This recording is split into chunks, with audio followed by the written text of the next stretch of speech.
I had my own theories at the beginning, and there were some definite wacky ones at the top. And Josh has kind of said that some of them weren't far off, and some of them weren't. And I think also maybe they gave us a few ideas, for the writers to implement in episodes. Who knows? Welcome to WatchMojo's Poppin the Culture, your weekly entertainment check-in. You know me by now. I'm your host with the most, Mojo. That's right, it's Mr. Hollywood himself, Matt Demers.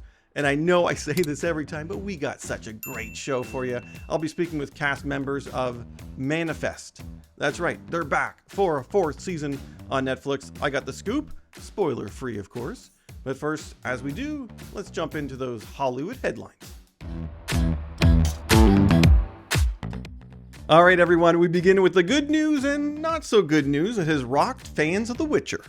Do not tell me that this is finally the moment you've decided to actually care about someone other than yourself. Don't touch Roach. The good news is that Netflix's The Witcher will officially get a fourth season following its return to the streamer this summer, but it'll be without Henry Cavill. Liam Hemsworth, the one that is not Thor, will be taking over the role of Geralt. Yeah, that was actually my other brother, Luke. So, yeah, I'm the other brother. Oh. That's funny. And while both actors shared cordial statements regarding the passing of the torch, fans were not as pleased with the news. Many shared their dismay over Cavill's impending departure, while others said they were so upset that they will flat out stop watching the show altogether. You are intelligent, I'll give you that. So I won't kill you, but you can't stay here. Neither can you. So why the change-up? Well, many point to Cavill's celebrated return as DC's big screen Superman being the reason, while others theorize that Henry has had ongoing issues with the showrunners over creative choices. I am back as Superman. Regardless, the question is, can The Witcher survive without Henry Cavill? Well, here to share his hot takes with us today is WatchMojo's very own Ricky Tucci. Ricky, starting with The Witcher, Liam Hemsworth, is he a worthy replacement? Well, I'll say this, Henry Cavill is loved by fans for his dedication to the role. He is very nerdy. He built his own computers. He plays with the miniature figurines. He builds like these things. He's really beloved in the community. It's definitely a big blow to fans of The Witcher, to fans of Cavill. At the same time, maybe Liam Hemsworth will step up. Toss a coin to your Witcher, oh valley of plenty, oh valley of plenty, oh. All right, Ricky, moving on to some tech news, as billionaire business magnate Elon Musk's Twitter acquisition has some celebrities speaking out, others leaving the social site, and encouraging others to do the same. Is it true, as many have put forward today, that you are evil? No, I am not the evil, I just misunderstood. With Elon's promise to make sweeping changes, including mass firings, maybe bringing back Vine, and possibly reinstating Donald Trump to the platform, the likes of Shonda Rhimes, Tony Braxton, Alex Winter, and even Mick Foley have all vowed to leave the social site. And you make the right decision. Make it for you, make it for me, make it for them. But of course, Elon has his celebrity supporters, including podcast king Joe Rogan. That's what Elon wants to bring back to Twitter, is reasonable exchange of ideas. That's like, he really thinks it's important. It is important. Elon Musk has always been a controversial figure, but with some big names, with some pretty big follower counts hitting the exits, the question is, will Elon Musk ultimately help or hurt this social platform? Ricky, what says you? I'll say this, Twitter was never a nice place. So I don't think that Elon is necessarily going to make it way worse. That being said, we're in a transition period now where there's a lot of policies still being discussed. Obviously, free speech absolutionism can be very dangerous if it's not properly moderated. To anyone I've offended, I just want to say, I reinvented electric cars and I'm sending people to Mars in a rocket ship.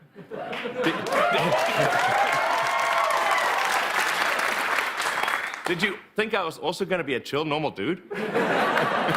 All right, sticking with takeover news, Ricky, as Warner Brothers Discovery has selected filmmaker James Gunn, producer Peter Safran to head DC's film, television, and animation divisions. I wouldn't take such extreme measures if this mission went more important than you could possibly imagine. Are you in or out? Good. Let's meet your team. Of note, the deal will run for 4 years, and James Gunn, who directed those fan-favorite Guardians of the Galaxy films for Marvel, will now only be exclusively working for DC. Something good, something bad, a bit of both. Oh, what the hell? I don't got that long a lifespan anyway.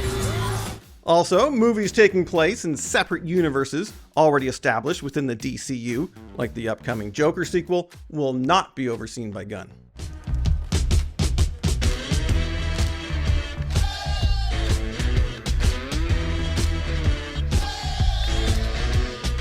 But with series and film cancellations continuing to happen, fans still aren't sure what to make of it all. On a related note, DC's latest casualty, the CW series Stargirl. We're never gonna stop fighting to protect the world from people like you. Don't you teach these children any manners? Okay, Ricky, what says you about all these new leading positions over there at DC, James Gunn in particular? Should we be excited? Yes, we need another Kevin Feige. We need a titan behind the helm of DC because it's got amazing stories and amazing characters and amazing heroes.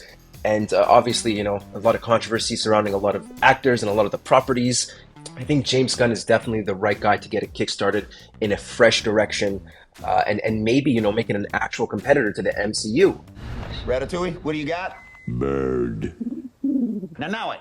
Stay off the comm. All right, Ricky, well, moving on to something just a little bit different for us, as YouTuber turned boxing beast Jake Paul continues his winning ways, this time by defeating MMA legend Anderson Silva. No, for real. Yes, and much more aggressive Silva, and this is what you expect. Silva knocked down by Paul. After his biggest test to date, Paul's record now stands at a very impressive 6-0. I just wanted it more. I'm a real dog, and I left it all in the ring. Who's next for the polarizing problem child? Well, if Jake Paul has his wish, it will be another MMA legend, Nate Diaz. No, for real. I want Nate Diaz, who's a He tried to come into my locker room. He tried to cause some and then he always leaves the arena. Okay, Ricky, it's getting a little ridiculous. He keeps on winning when everyone expects him to fail. Are you impressed, or are you just waiting for someone to knock him out? Yeah, look, I'll start by saying I'm not exactly a fan of the Paul brothers in general. That being said, what he's been able to do and the dedication and the time that it takes is impressive. He comes from YouTube. He is not a professionally trained fighter. For him to take on Silva, who is known as the Spider, who is one of the best in the world for a very long time, obviously still one of the best, is no small feat. Yeah, messed up.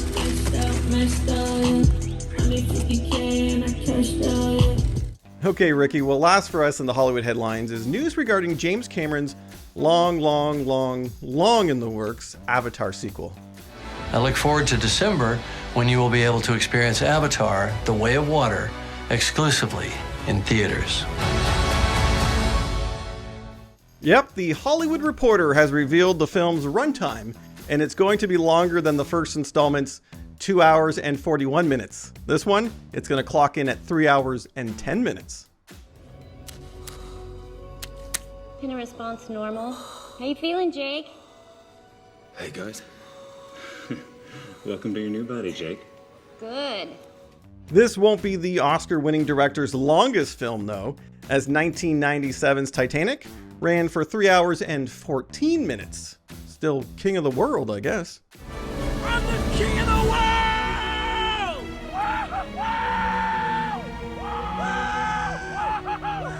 Ricky, are you surprised by this mammoth runtime? And should we just start capping movies at like 3 hours max at this point? I mean, it's so long.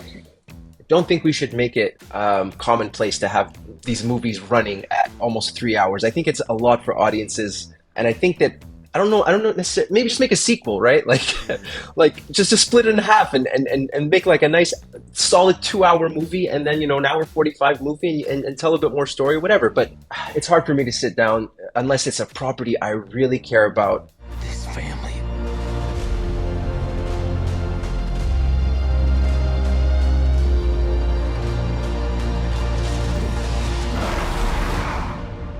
Is our fortress. Hey, Ricky, thank you so much for helping me break down everything today. It's always a good time. Always a good time, and looking forward to coming back. But yeah, up next? you can't go anywhere. You know the journey we got to take. It's beyond the list. Beyond the list. All right, Ricky, you know the drill. Here's what we do. We go on the archives of WatchMojo. We pluck out a top 10 list. We go beyond the list. What the heck does that mean? It means me and you get to have a little bit of fun, do a little bit of riffing. Do we agree? Do we not agree? Today's a good one. We're talking about movies. Here we go with 10 reboots that destroyed, that killed the franchise. All right, so I want to know, I'm curious if you've seen any of these, because clearly they're not the best movies, these reboots. And the other thing I want to know is if you think some of these franchises should give it another go, because I think, well, hopefully we'll get to some of them on the list. If not, I'll chime in at the end, but there's one or two in particular that I think that we should probably just let die. Okay, Right, you've tried enough times. All right, let's start with number 10 here. So this one's interesting. It's Baywatch. So we had the TV show. Okay. Don't say you didn't watch it, because at least one episode, everyone saw at least one episode of Baywatch. It was like at least one in the late 90s, early 2000s. I mean, syndication reruns. You had to have checked it out. Camp for days. But that's what made it fun, right? It didn't take itself seriously. Exactly. They did a movie. They're like, okay, we're going to make Baywatch. We're going to take it to the big screen. We're not going to do the TV stuff. Dwayne "The Rock" Johnson was in there. Interesting choice. Zac Efron, I think, was in there. Yeah, of course he was, yeah. And then it didn't do well. It completely bombed. I saw it. I hated it. Pamela Anderson had like this little cameo at the end. It wasn't the right movie for that franchise. I don't know. Did you even see this? Yeah. No, I didn't. I just saw the pics of Zac Efron looking like he hadn't eaten or drank anything in weeks. And I read some stories about how bad shooting was on that movie, how bad it was. No, I steer clear of it. And look, even Dwayne "The Rock" Johnson, like I have Dwayne "The Rock" Johnson fatigue. I don't care anymore about him in a movie. He's not an actor. He is an entertainer who acts. So I didn't watch it. I am not surprised it bombed. You know, it's a bunch of good-looking people picking up weights and working out and throwing one-liners back at each other. Slow motion running. Yeah. Slow motion running. I mean, like you said, it's camp, but I'm not here for the but the script was pretty bad. I think the Baywatch is a product of the time, that late 90s that I mentioned, or mid to late 90s. Right. And I think if you try to do something like that now, it's not going to have the same effect, especially not on the big screen. So let's hope that one stays dead and buried in the sand. Okay, number 9, Conan the Barbarian. I forgot that they did a reboot. Man. And I was looking at WatchMojo's list 2011, and then I was like, oh yes, Jason Momoa took a stab at this one. Because Arnold Schwarzenegger did the classic Conan the Barbarian. That's right. Jason Momoa on paper could be a good fit, but the movie itself, I did see it, was terrible. Terrible. Yeah. I think he was actually a really good fit. He's got the physicality, obviously. He's a really likable guy. But I think also just the topic, like there was even, let's say, a Hercules movie. I think that The Rock did as well. Too. I mean, I don't know if they're trying to revive that the action hero and the big muscles, this and that, but it doesn't really work. And I guess it's just a property that people kind of knew Arnold for it, but they weren't excited for it. I didn't watch it either, and I kind of forgot it came out. Very thankful that Jason is doing a lot of great stuff now. Aquaman, obviously. Yes. Conan the Barbarian, you're right. There wasn't like a groundswell of people being like, we need to see another Conan movie. Because you got the Arnold classic. That's all. What more do you need, guys? Okay, number 8 surprises me that we haven't had one since 2010's A Nightmare on Elm Street. Freddy Krueger is one of the icons of the horror movies, and this one, well, didn't do so well. Jackie Haley took on the role. Yeah. He was in Watchmen, and he was Rorschach, and he was really great. Yes, he's terrifying. I think just his presence is terrifying. So he's a good fit for sure. He was a good fit. The movie wasn't so well done, other than maybe that casting. But we haven't had a Freddy since. I think we should give it another. It's surprising. I think so too. You have Halloween that's doing, obviously Halloween Ends just came out. There's talks of even more of them. Friday the 13th has been going on. Yeah. Then there was Freddy versus Jason, which was a while back, but nothing at all really that is giving Freddy his time in the limelight in the past, you said 10 years. Yeah. So it's a bit weird. It is a bit weird. And but I do feel like it's on the way in the next couple of years, because I think even that movie made a good amount of money, and even though it was not well received, so fans will go see the horror stuff, and Freddy has the look, he has the idea, he's iconic. So and I feel like please do something. Shows like Stranger Things have kind of got the younger generation into like the Vecnas, yes, because they drew a lot of inspiration from Friday the 13th. So I think that younger generation kind of they're going back, and Hellraiser too. Hellraiser just came out as Hellraiser's well, got one. right? Chucky's got a TV show. Where's my friend? Chucky's got a TV show. It's Give me coming. my Freddy. It's coming. I want my Freddy. This... Number 7 is Charlie's Angels. So they did. Okay, so there was the TV show back in, I don't know, I think it was the 70s. Yeah, 70s or 80s. Something Farrah like that. Fawcett classic. I think she was only maybe in one season, but regardless, they did these the movies in the 2000s. Yeah, the early 2000s. Remember with Drew Barrymore, Lucy Liu. Yes. Cameron Diaz. The first one. Yeah, that's the one I remember. Yeah, that's what I remember too. And the first one was really popular, huge. The soundtrack I remember was really big as well. The second one not so much. Yeah. But they tried it again with Kristen Stewart. Surprising that she even took that role. I'll be honest with you. I didn't think that she would be into the whole sexy spy being commanded by some omnipotent voice. Yeah. The series, I mean, look, it kind of goes back to the Baywatch stuff. It worked at a time. It was fun at a time. I don't know what they were thinking. I don't know. I guess they wanted to see if the audiences cared, but I just don't think it was very mediocre and not. It was, yeah. They were playing off of kind of like the Me Too girl power, girls taking control, But what they missed out on is playing with kind of the nostalgia that other people wanted from it. And I remember leaving the cinema and people were talking about that, like, oh, I wish it was more like the old movies. Or that's what people go there for, right? You're not going for a brand new franchise. You're going to see what you already know, just a little bit, updated. Give us a reason to do it, but remind us. It's a tricky balance. It's a tricky balance with the reboots. Number 6 is a sore spot for me because I love me some Hellboy. The Ron Perlman Hellboys are so great. I wish we got the third one, directed by Guillermo del Toro. He wanted to do 3. We only got 2. Both of them are really fun.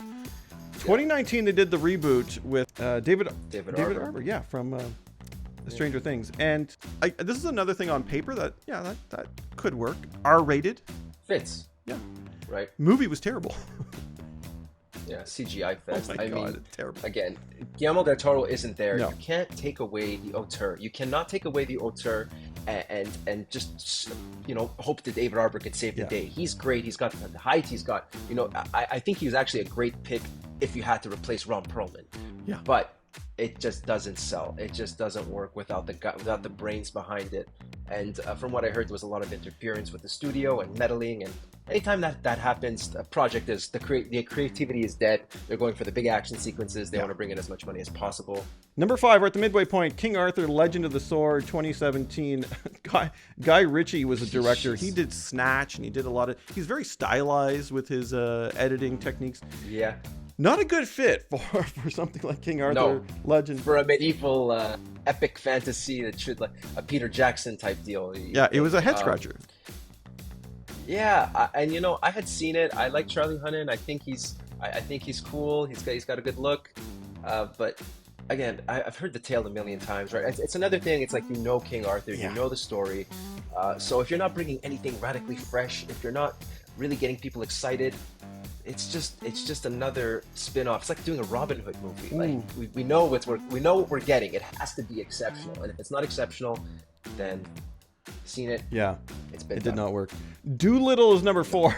I wanted to get to Doolittle because I hated this movie, and I cannot believe this was Robert Downey Jr.'s fresh off of Endgame. Robert Downey Jr., one of the biggest movie stars in the world. Kids have posters of this guy in Iron Man suits in their bedroom. This adults have posters of this guy. He has dump truck loads full of money in his backyard, and he chooses for his next movie after Endgame, he chooses something called Doolittle, which topped so many worst movies of the year lists. Mine as well.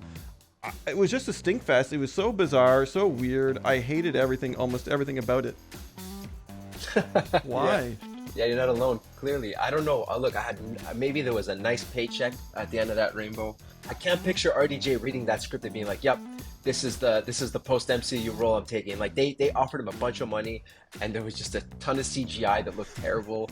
And I think I don't even know how much money they lost. He probably lost some sort of a bet. He was probably playing poker with the studio execs, right? Yes. I can't imagine. I can't. They're like, yeah, Eddie horrible. Murphy did those other ones, which were not the greatest either, but at least it was Eddie Murphy putting his stamp on it and making it kind of fun. Right. And yeah, and this was not that, not anything. At all. It wasn't anything. Number 3 is a strange one for me because I kind of really wanted to like it, and I didn't. It's Fantastic Four. 2015, and I know we're getting the new one with Marvel, the MCU taking the helm, which I think is great because the tone of this one was not very good, but I like the cast, and yeah, the end result, another one of the times where the director disowned the movie because apparently he was like locked out of the editing room and huge. This is the problem. Disney has really done, and Marvel obviously have done a good job at letting the professionals do their job, at letting the creatives take the helm, and it's why you have all of the movies that you have that are so well received and all the shows that you have. And when you start putting these roadblocks in the creative process and you start just trying to look at bottom lines and cutting things out, you're just stuck with like a cookie cutter product. And Fantastic Four was never the biggest franchise. It was never the biggest property for Marvel, so it goes even double for that. If you're really not making something exceptional, people are going to forget. They want to see the Avengers, right? Not the Fantastic Four. Now there's all this hype. Oh, bring them back because the MCU has been so successful. But before that, nobody really cared about the Fantastic Four. It's not a spider. You know what I'm saying? Nobody cared in 2015 about Fantastic Four. The prior movies didn't help either, right? What was it, Chris? Before he became Captain America, it was Chris Evans. He was Johnny Storm. The flaming Johnny Storm. Yeah. Johnny Storm. Yeah. I think the Fantastic Four could be good, could be fun. I mean, it's important to Marvel. I think it's like their first team. It's a big, and Doctor Doom is great too, right? He's such a good baddie. But I feel like the reboot is going to be done. I hope so. Yeah. You're right. Number 2, we're getting to some pretty bad movies here. The Lone Ranger, 2013. Just the 2 headliners in that movie are. That starring cast didn't age well, right? This was supposed to be Armie Hammer's big breakout. Didn't deliver. It just didn't deliver on anything. No, and Johnny Depp, I mean, he wasn't the right fit for that role that he was taking on. I mean, that was not a good fit. He wanted to, they wanted the Jack Sparrow effect, and I think he's tried to give them that, but like it's such a ripoff. I mean, like, come on, you can't just be Native American Jack Sparrow and expect the audience to be like, great. It's like, no.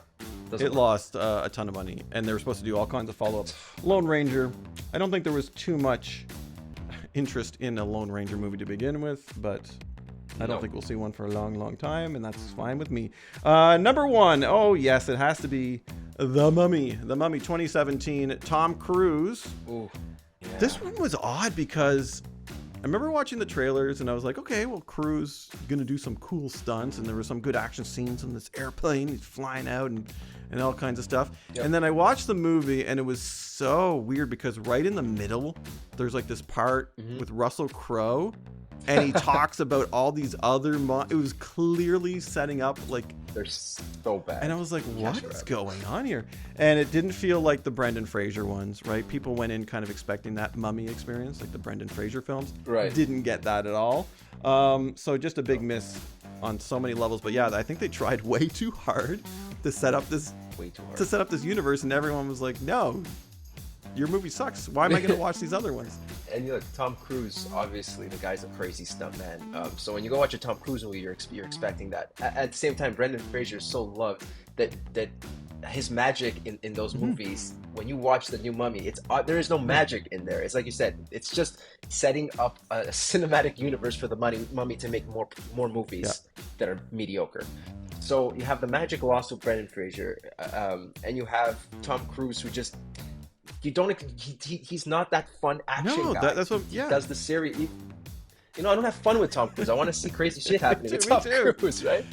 Like, you know what I'm saying? Like, it's not the right fit necessarily. So, yeah. Wasn't good. Okay, with that list, I think this one nailed it. There's one that's not there that I think we should probably leave the franchise alone. It's the Terminator franchise. Oh, that one already. Because we've tried, right? We had the latest one, which wasn't terrible. Okay, with Linda Hamilton came back and. Right. It didn't do very well though. And Arnie was in it too. I mean, I feel like there is this idea that reviving these old properties. Look, give me an example. Top Gun, right? Top Gun did exactly what these properties would have loved to do. Yes. Bring in the oldies, bring in the new people, and create a true cinematic experience that surpassed the original. Yeah. So all of these movies are trying to do that, and a lot of them fall short. And I mean, just nothing to be excited about, really. Exactly. So, but I don't think it's the end. Hollywood loves them some reboots. I'm sure there will be probably another list coming down the line from WatchMojo, but ones that failed, and we'll be there to talk about why it happened. That's right. Ricky, thank you so much for joining me today. Always a blast. Always a blast. Good to see you, man. All right, everyone, let's keep the fun going. It's time for our Mojo Chats of the week. Here are cast members of the Netflix show Manifest. It is Matt from WatchMojo. I love WatchMojo. Well, hello. Listen, I'm excited to chat with all of you because I'm a manifester. I think that's what we call ourselves, fans of the show. It's a rarity when a show comes back. I'm excited. Everyone else is excited. Manifest. It's coming back to our screens. I can't believe it. But who better to tell me all about it than Melissa and Josh? Listen, I've been getting the stars here to give a little bit of a tease. No spoilers. I kind of like watching you guys tiptoe around. What can we look forward to with your character? Melissa, go give us something, a little something fun. I feel so much pressure. What can they look forward to? I think there's a bit of a role reversal going into season 4. She kind of takes Ben's spot, and we watch as Ben's the one that's been unraveling for the last little while. And I mean, everyone wants to know how the love triangle ends. So there's ups and downs there for sure. And it's never easy. And there's some really awesome scenes with both characters. But yeah, Michaela kind of takes on the leadership role for a while and becomes very selfless as in contrast to kind of how she was at the beginning of the show. So it's been a nice character arc for her. Amazing. Josh, give us your tease. Hey, listen, we start season 4 2 years on from where we left off, that devastating finale of season 3. And some characters are in different modes. You know, Ben is stuck in some profound grief and anger about the murder of his wife, the kidnapping of his daughter. His son is now aged to the age that he's supposed to be. And he's dealing with complicated feelings with him, with blaming him in some ways. And he is denouncing everything, the callings included. As far as he's concerned, they've given him nothing. They have given the group nothing. They've only taken. And he sort of retreats back into himself and leaves his sister on her own to pilot this ship, to be solo captain. And there's going to be some interesting and beautiful scenes between those two, and for all these characters trying to navigate this new place that they find themselves. Absolutely. Listen, this show has captivated audiences from the get-go, and they're all over the moon that we're getting to see it on Netflix wrap up. You must be aware that there's all kinds of theories out there, right? Like people, like there's chat rooms and there's blogs and there's all kinds of stuff on social media, Twitter, all kinds of things about theories. Do you pay attention to any of this? Melissa, do you follow any of those wacky theories? It's in a coma. I mean, we wouldn't be a sci-fi show without the fan theories. And I was saying, had we actually been canceled for season 3, I would have been very curious to see what the fan theories of the endings would have been. But you know, I had my own theories at the beginning, and there were some definite wacky ones at the top. And, you know, Josh has kind of said that some of them weren't far off and some of them weren't. And I think also maybe they gave us a few ideas, you know, for the writers to implement in episodes. Who knows? But I've stopped paying attention because I'm always wrong. I'm just constantly wrong with what I think is going on. I think it's all happening in some kid's snow globe. Maybe that's 100%. Josh, last word to you. As far as shows getting resurrected, is there a show from your past that you would love to see get the manifest treatment come back? Oh, wow. There's so many that I miss, and I miss all those characters. But I would say 6 Feet Under. Oh, yeah. Hey, that's a beautiful answer. And listen, I'm right there with all the manifestors, as we call ourselves. We can't wait to check it out on Netflix. Thank you guys so much for your time today. Really appreciate it. Thank you so much. You've all been missing, presumed dead for 5.5 years. Aren't you seeing things, hearing things in your head? You have some kind of expiration date? June 2nd, 2024. Here to tell me more, we've got JR, we've got Matt. Gentlemen, I'm going to pose the same question to both of you because we're looking for the tease. Set us up.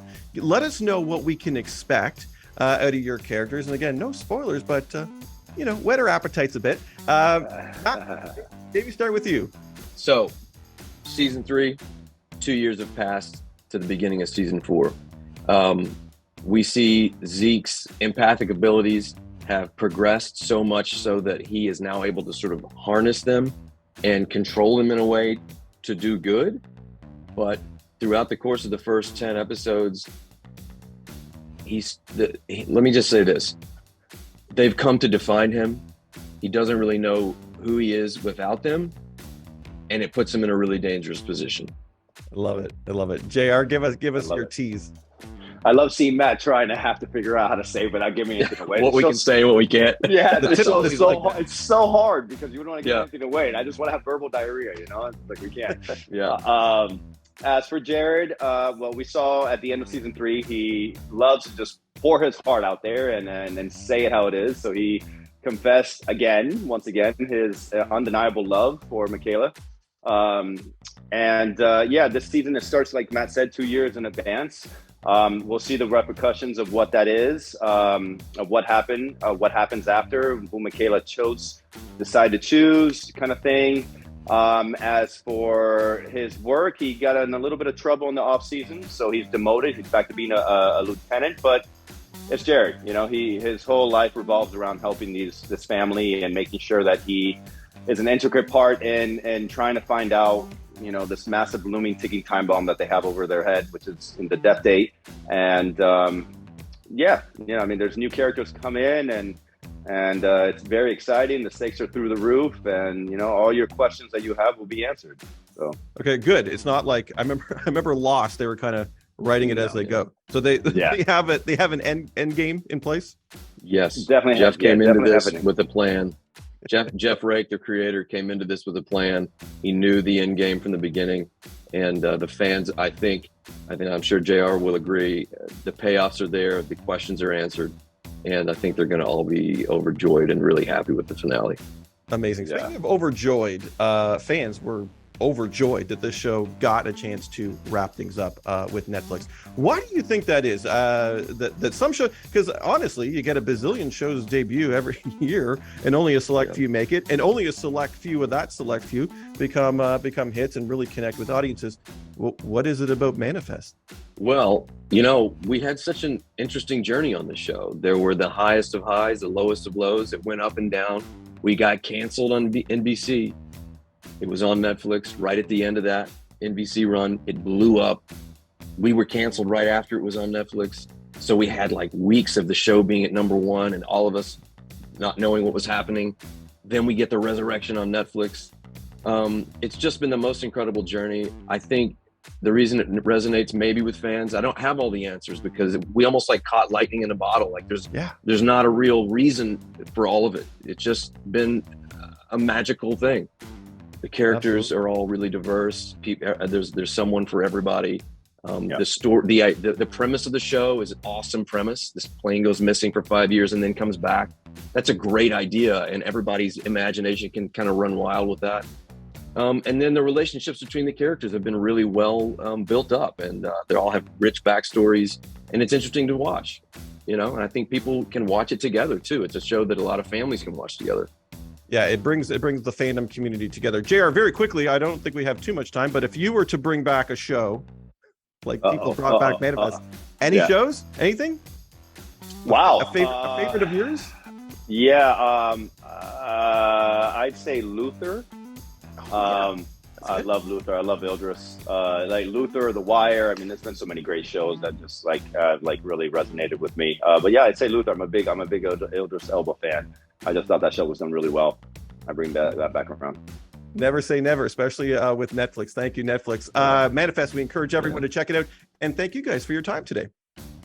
Hey, thank you so much. Have we had this wrong the whole time? This is exciting stuff. The fandom is through the roof. Tell me, what's the excitement level for you, Luna? What you must be excited to get back in these character shoes and have it shown to the world.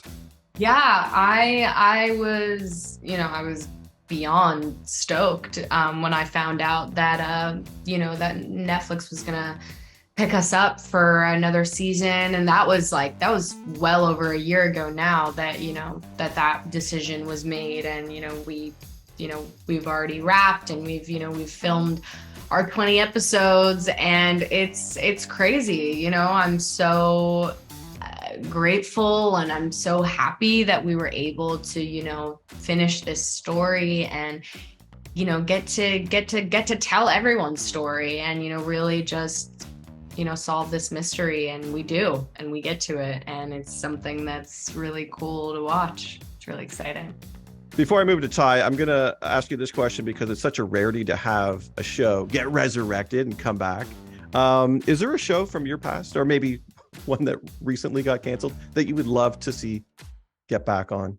Ooh, oh my gosh. Yeah, I don't know what is going on with this show. And I'm like, hello, I want to know the ending. Like, this was insane. Was Wretched with Sarah Paulson. Yes. Do you know that show? I'm like, where is season 2? Where is season 2? I'm like, you cannot leave me driving down that desert road, babe. Where is season 2? Like, hello? It's really driving me crazy. And I don't think we're going to get a season 2. So I'm just going to have to make up the story on my own, but whatever. It's okay. That's me. Holding out hope for the Family Matters Steve Urkel return. That's my there you go. All right. Ty, let's switch to you. Your character's so strict. Okay, explain to your character for those that don't know, because you're playing you're playing a kid essentially in a grown body. Mm-hmm. Yeah, we're doing big too. It's exciting. So Cal is right. I think he's about 15, 16 years old. But then disappeared when he touched the tail fin, right, and came back in my body. And so he's now Wright got the body of a 21 year old, but Wright has no time has passed for him like on the plane.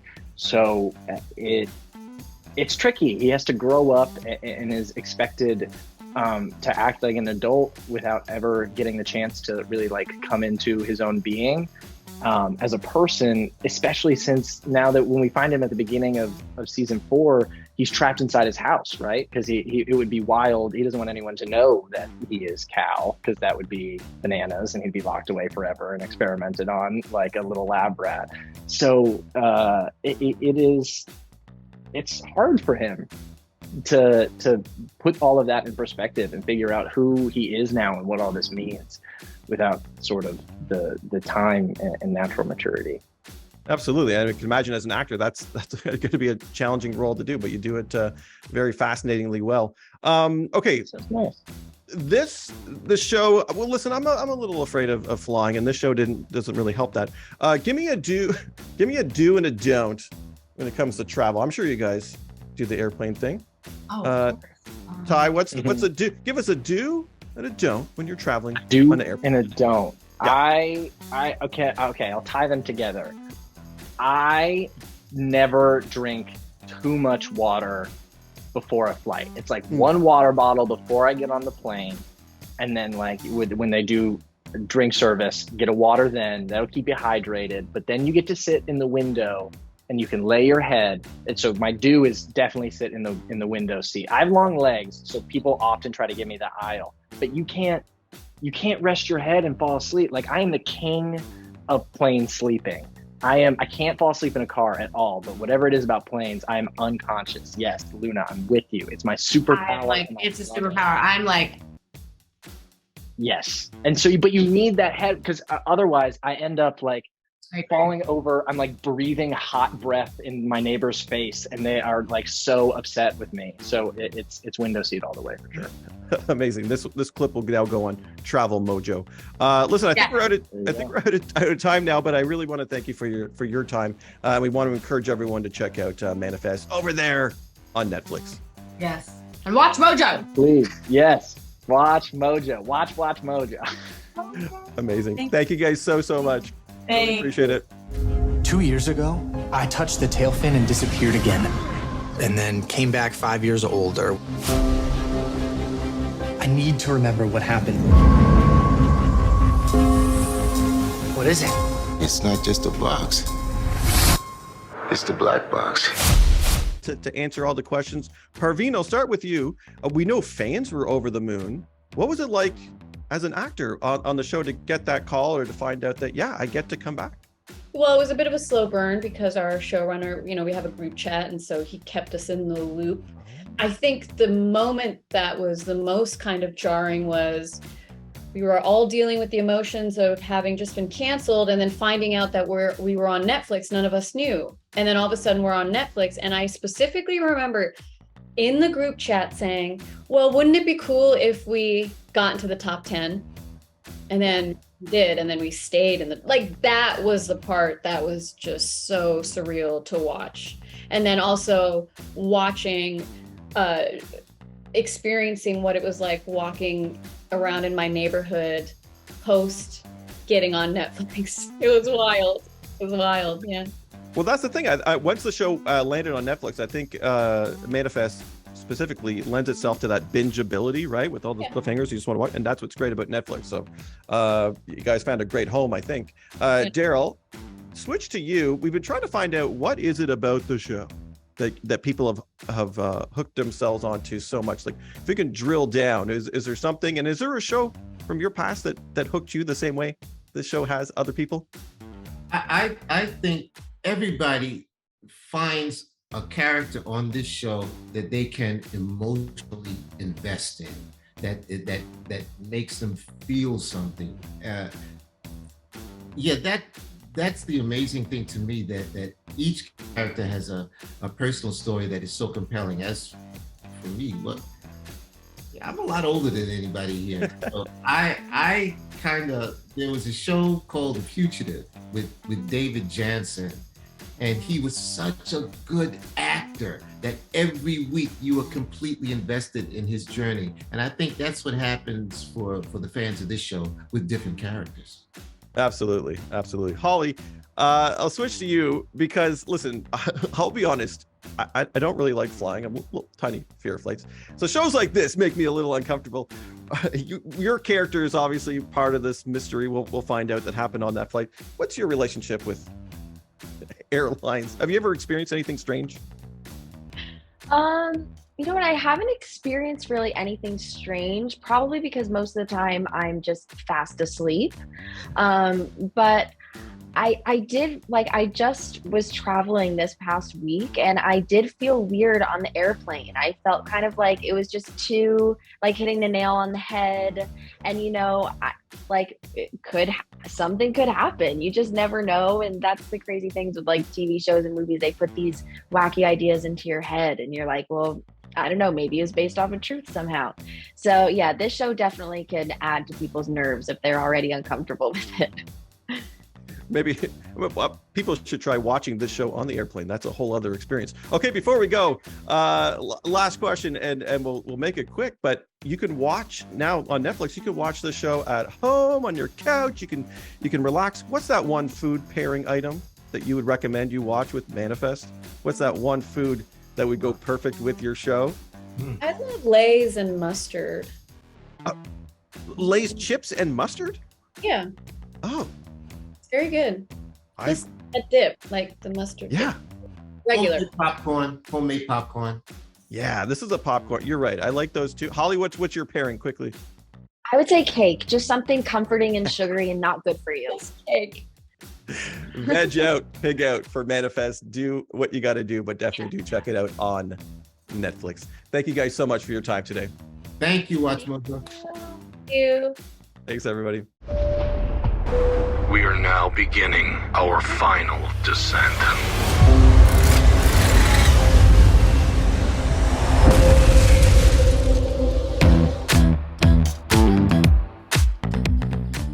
All right, well, that's going to do it for another edition, everybody. Big thanks going out to my man, Ricky Tucci. Always brings the fun. And hey, can't thank everyone over there enough with Netflix Manifest. Can't wait to binge the 4th season. So great. But big thanks going out to you as well for watching and listening. I've been Mr. Hollywood. Poppin' that culture.